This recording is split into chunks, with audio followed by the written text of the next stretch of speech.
100 mortos, 16 desaparecidos e aqui no Jardim Monte Verde, 2 pessoas que até então eram as últimas que não tinham sido encontradas, infelizmente foram encontradas sem vida. Dessa vez foi no Grande Recife. Na noite de terça-feira, a soma de pessoas que perderam a vida por causa da enchente e dos deslizamentos de terra em Pernambuco chegava a 106. Mas, como sabemos, é uma triste história que se repete. Somente esse ano, cenas parecidas, igualmente trágicas, foram vistas na Bahia, em Minas e na região serrana do Rio. E em Petrópolis, 2 semanas após o temporal que matou mais de 200 pessoas, continuam as buscas por quem ainda está desaparecido. O levantamento mais abrangente feito no Brasil em relação às áreas de risco reúne dados coletados em 2010. Nesse estudo, foram apontadas mais de 800 cidades suscetíveis aos desastres naturais e humanos. Acontece que de lá para cá, os chamados fenômenos climáticos extremos são cada vez mais frequentes, como lembrou a TV Globo o professor Paulo Artacho, referência mundial nos estudos sobre o clima.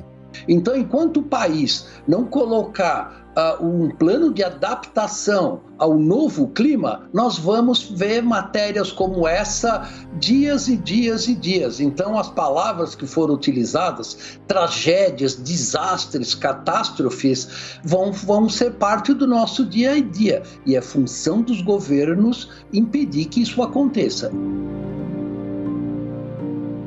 E, de fato, até para que a população saiba como se adaptar ao novo clima, é preciso que as prefeituras, os governos estaduais e o governo federal se organizem. Mas, afinal, o que pode ser feito para que os desastres naturais não se tornem sempre uma catástrofe humana? Porque simulações e uma política habitacional eficiente são fundamentais.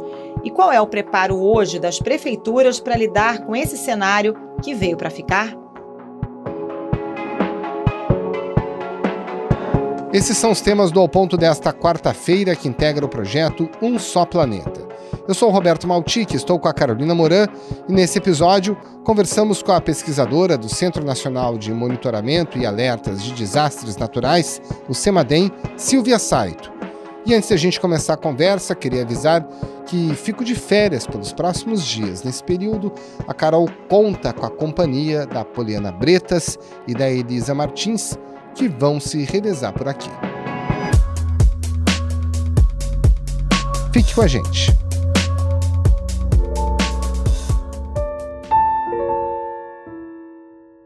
Silvia Saito, hoje a gente conta mortos no Recife, né? Em Jaboatão também, mais de 100, em toda a região metropolitana da capital de Pernambuco. Mas esse ano mesmo, a gente também contou mortes, às dezenas, centenas, na Bahia, em Minas, aqui em Petrópolis, no Rio de Janeiro. No fundo, qual é a dimensão das áreas e das populações mais suscetíveis aos desastres aqui no país?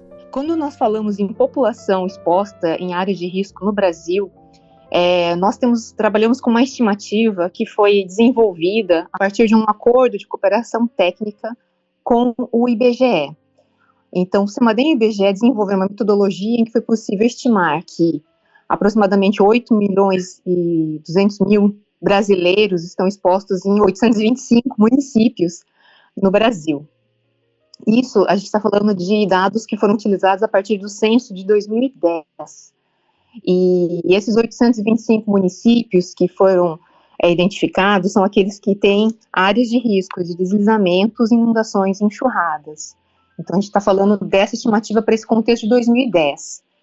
Nós não temos dados assim, atuais, né, mas isso já nos mostra, já nos alerta, né, que essa dimensão, né, de população é um dado bastante preocupante quando se trata, né, na questão da gestão de riscos de desastres no país. Pois é, Silvia, essa dimensão é dada com muito trabalho prévio, né, de análise de solo, do regime de chuvas, ocupações de risco, e a tudo isso a gente tem agora a crescente e irreversível mudança dos extremos climáticos. Em cidades como Recife, Olinda, Paulista, em 3 horas, choveu esperado para quase 6 dias. Como disse na terça-feira aqui ao Globo o cientista Paulo Artacho, não precisa nem ser cientista para perceber isso, está na cara de todo mundo.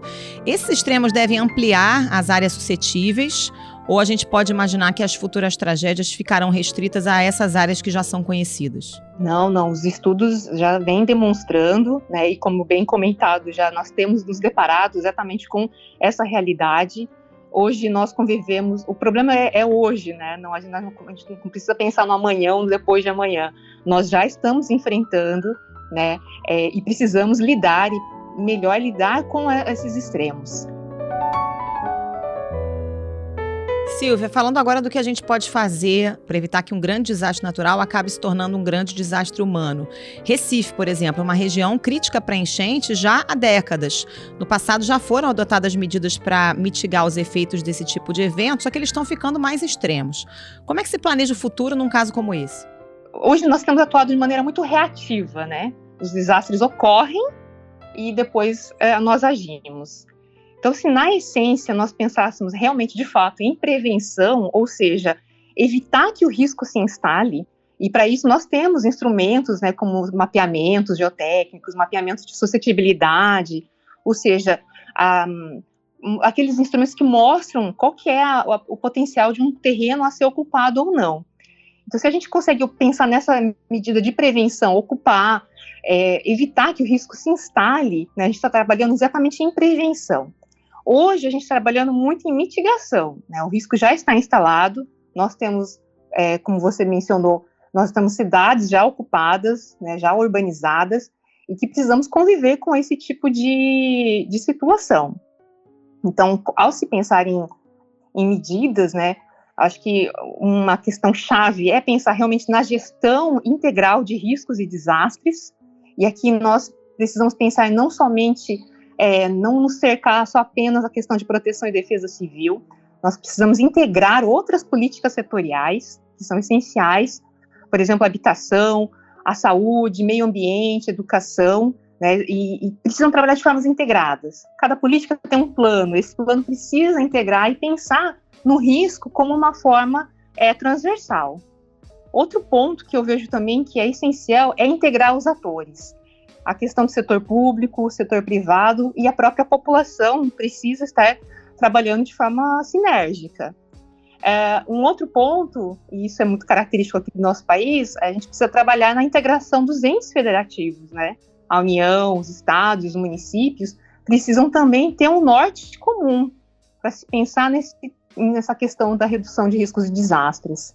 E como eu mencionei também, né, se a gente pensar num sistema, a gente precisa também pensar em medidas de preparação, que também fazem parte de um sistema de alertas, ou seja, a população precisa estar preparada, né, com planos de contingência, ela precisa saber o que fazer numa situação de desastres, ela precisa ser comunicada desse alerta também, o alerta precisa ser compreendido pela população.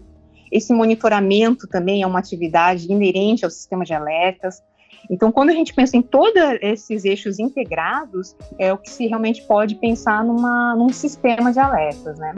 De fato, evitar as perdas humanas. Especialistas afirmam que a principal solução para o problema é a construção de moradia digna, barata e segura para o segmento de baixa renda. Um desafio que o Brasil está longe de resolver. Agora, Silvia, indo além e falando do problema de forma mais ampla, tem algumas medidas que cabem aos governos, outras que cabem à população. Começando pela segunda parte, tem um apelo dos governantes para que as pessoas não construam em áreas de risco, mas muitas já moram lá há muito tempo, não tem realmente outra alternativa. A construção de moradias é um ponto crítico das políticas públicas, a gente sabe que tem um déficit habitacional importante no país e as prefeituras muitas vezes não têm política para impedir a ocupação irregular. Como é que faz? No trabalho no Semadem, a gente tem contato com muitas prefeituras, com muitas defesas civis. E, de fato, acho que um relato comum, a boa parte delas, é exatamente essa questão da fiscalização, né?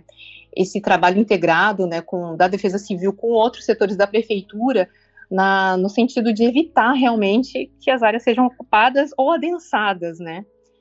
E eu vejo algumas possibilidades em algumas regiões do país, por exemplo, o trabalho via consórcio de municípios, ou associação de municípios, em que pode ter, então, um profissional que possa trabalhar de forma conjunta nesses municípios consorciados ou de associação de municípios, que acho que também é uma outra palavra-chave nesse momento. Eu acho que é essa questão dessa união, né, dos esforços entre os municípios, que nós sabemos que realmente são bastante precários em muitas situações, né?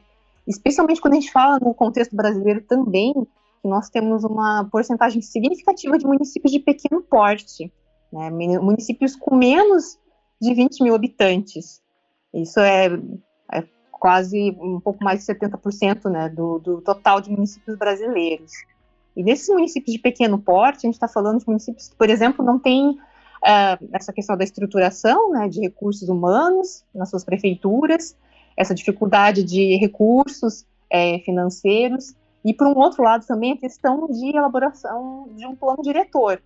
Municípios que não têm obrigação de elaborar seu plano diretor, então, que também acabam dificultando saber para onde a cidade vai crescer, né, e isso também pode estar associado com a questão de em aumento, em adensamento de áreas de riscos. Agora, no Recife, nessa enchente, nessa tragédia atual, o que a gente viu alguns relatos, né? Então, o especialista dizendo que o alerta foi dado, as pessoas já sabiam o que poderia acontecer, o que estava para acontecer, mas não havia um mecanismo rápido e imediato de retirada das pessoas desses locais.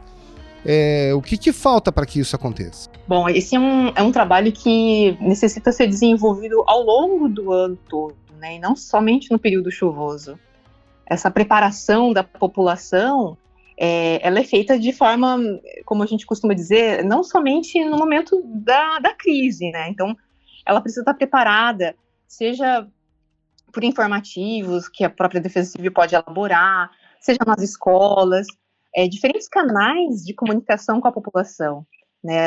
Às vezes até mais de um canal, essa redundância de canais de informações, seja por redes sociais, seja por, como eu mencionei, nas escolas. É um trabalho integrado com outros setores, né? Mais uma vez, isso mostra que a gente precisa trabalhar nessa integração, nessa interface com as outras políticas e outros atores. Então, esse trabalho feito ao longo do ano. Um ponto também é a questão da autoproteção. Durante essas reportagens também foi muito mencionado, eu vi mais de um exemplo, né, de um vizinho informando que acabou comunicando o outro, vamos sair daqui. Então, essa questão da autoproteção também é fundamental. A percepção de risco que o morador, a moradora tenha, né, que ela possa tomar a iniciativa dela sair, porque ela sabe que não está segura na sua residência, ela é fundamental também. Então, acho que tem esse outro sentimento que também precisa ser desenvolvido, né, para que a gente possa reduzir, de fato, as perdas humanas. E que cuidados deve-se ter ao lidar com essas pessoas que moram em áreas suscetíveis a desastre? O que é preciso ter em mente? Muitas vezes as pessoas têm medo de sair porque acham que a casa vai ser saqueada, ou porque não tem para onde levar suas coisas, ou porque não sabem exatamente qual a condição do abrigo que o poder público pode oferecer. Não é simples, né, remover uma quantidade grande de pessoas de casa. De fato, não, com certeza não é simples, né? É por isso que os planos de contingências, né, que são esses instrumentos que são elaborados também previamente, com integração elaborado pela própria Defesa Civil do município, com integração de outras secretarias municipais, é um instrumento que é fundamental porque mostra justamente isso, né? Já tem mapeado no seu território quais são os abrigos, quais são os pontos de apoio, para onde a população pode ir. E nós vemos também, sim, por exemplo, exemplos de municípios que desenvolvem simulados ao longo do ano também. É uma forma de que a população possa verificar como seria numa situação de acionamento do plano de contingência, para onde ela pode ir. Faixas amarelas foram usadas para delimitar a área alagada. De acordo com a Defesa Civil, a partir de 120 milímetros de água acumulada, todos os órgãos do plano de contingência ficam em alerta e a partir de 140, as equipes orientam e auxiliam na retirada dos moradores do local. Então ela vai para esse abrigo e lá ela vai conhecer já a estrutura, saber que ela pode ir, que é um lugar seguro, que ela pode levar os itens necessários num momento como esse. Outra questão é que a gente sabe, obviamente, da condição e da realidade nossa, né, no Brasil, dessas dificuldades. Então, mas um ponto que a gente precisa, né, destacar sempre é a questão da vida humana mesmo, né, que é o bem mais importante que nós temos, né.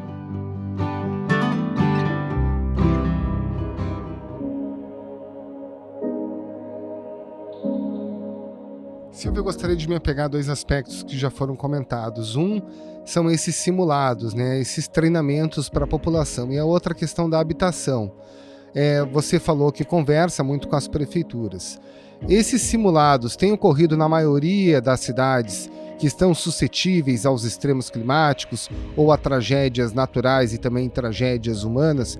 E da mesma forma, são muitos os relatos que a gente vê de pessoas que perderam tudo em tragédias como essa e acabam não tendo um apoio da prefeitura adequado para depois de algum tempo, 1 ano, 2 anos, às vezes 3 anos ou mais, não tem uma casa para morar. Você percebe que realmente está faltando isso às populações dessas áreas? Bom, em relação ao primeiro ponto, né, a questão do simulado, ainda vejo que é uma prática que precisa ainda ser adotada, eu acho que numa escala, pela maior parte, ainda precisa ser adotada pelos municípios, né. A gente vê algumas ações pontuais ainda, eu acho que ainda ela é um pouco aquém do que seria o ideal. A gente sabe que organizar um simulado é uma atividade que tem custos também, mas acho que os resultados eles são bastante significativos.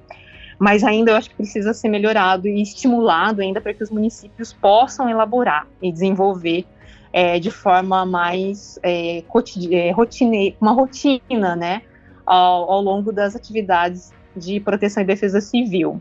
O segundo ponto, infelizmente também, né, a gente verifica que existem esses casos, né, de população vivendo por mais de 1 ano em aluguel social, né, sem ter o direito a uma moradia, né. Outras situações também que já foram verificadas no passado de, por exemplo, populações que acabam morando em abrigo, que era para ser provisório, né, e ficam passando por meses. Também em até escolas tendo esse tipo de destinação, e aí a gente começa a pensar nos impactos que isso também causam, né, não só do ponto de vista da população que está morando ali, né, na escola, mas também na própria comunidade escolar, né, em que suas atividades são interrompidas. Então, todo esse processo, assim, a gente acaba tendo que analisar de uma forma muito mais ampla, né, e de fato, essa integração das políticas habitacionais, elas precisam ser prioritárias nesse momento para essas populações que perderam, né, as suas casas.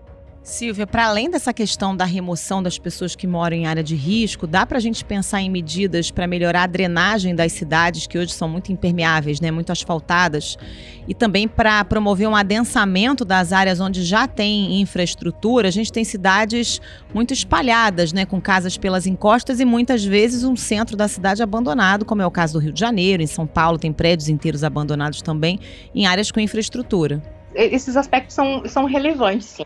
Tem uma questão também que me preocupa, às vezes, é que as pessoas também têm a tendência a achar que a área de risco ela significa estar em área periférica do município, né? E muitas vezes a gente sabe que não, as áreas de risco estão localizadas nas áreas centrais dos municípios também. Esse aqui é um trecho do centro histórico, aqui a Avenida Keller, uma das mais famosas aqui de Petrópolis, um carro ali na beira do rio.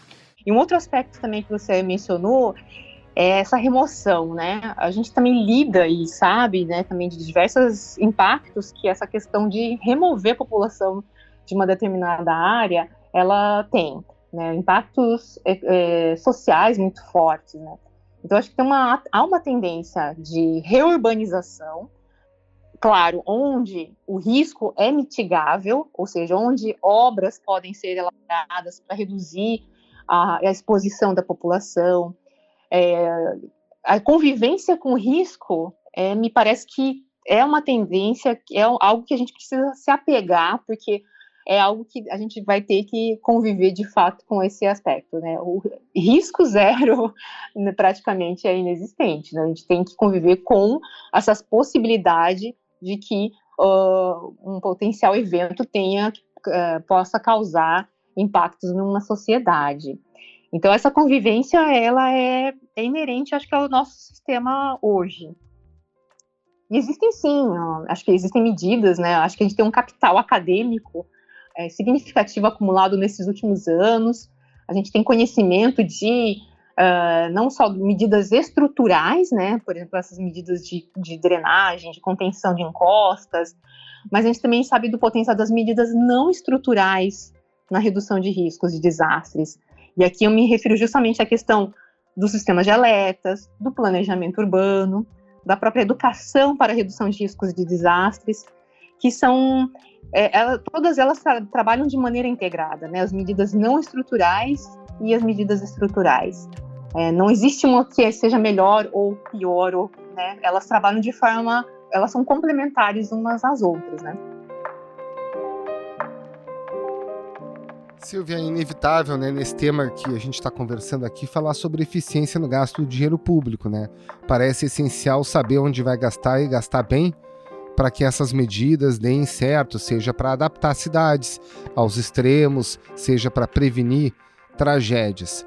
Como você, como uma técnica estudiosa, pesquisadora do assunto, vê o orçamento sendo despejado de forma tão pouco criteriosa como a gente tem observado nesse momento? Em que medida que isso também acaba dificultando a tomada de decisões importantes e favoráveis para evitar tragédias quando a chuva vem acima da média? A gente lida com, de modo geral, né, em boa parte dos municípios, lidar com pouco recurso, né, recurso financeiro. E muitos, né, assim, também, né, mais uma vez, nesse contato que a gente tem com as prefeituras, as defesas civis, quando nós questionamos, existe um fundo, existe um recurso destinado especialmente para a questão de prevenção, boa parte delas, né, acho que responde que não, né, que isso é algo inexistente, assim. Então, muito se tem do recurso que atende no momento da resposta, né? Então, aconteceu o desastre, vai ser destinado o recurso para esse fim. E quando se pensa, né, nesse contexto de como que a gente pode potencializar o recurso, né, de maneira que ele possa ser aproveitado da melhor forma possível, aí que eu realmente penso nessa questão que a gente precisa pensar de maneira integrada com as outras políticas setoriais, né? Mais uma vez, eu acho que eu reforço esse aspecto, porque se a gente tem um plano de habitação, mas a gente também tem planos de habitação para áreas de interesse social, a gente tem planos municipais de redução de riscos. Então, todos esses planos, eles precisam conter a componente risco, né? A população exposta em áreas de risco. E se esse é o critério, a gente precisa, então, definir que as medidas são prioritárias para reduzir a exposição dessas áreas. E, então, todas as demais secretarias de um município, elas precisam destinar, né, os recursos e os esforços nesse sentido. E, então, eu vejo que aí pode ser um potencial de a gente conseguir também maximizar o uso do recurso público. Silvia Saito, muito obrigada pela participação. Bom trabalho para você. Muito obrigado, Silvia. Um grande abraço. Eu que agradeço. Obrigada.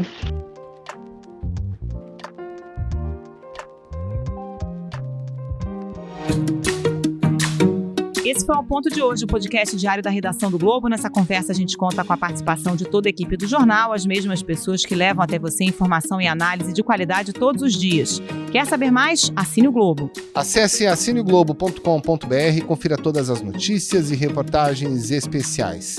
Nesse episódio, além dos áudios da TV Globo, a gente também utilizou o áudio da Prefeitura de Juiz de Fora. A produção foi da Roberta de Souza e a edição do Luan Oliveira. Tchau. Até mais.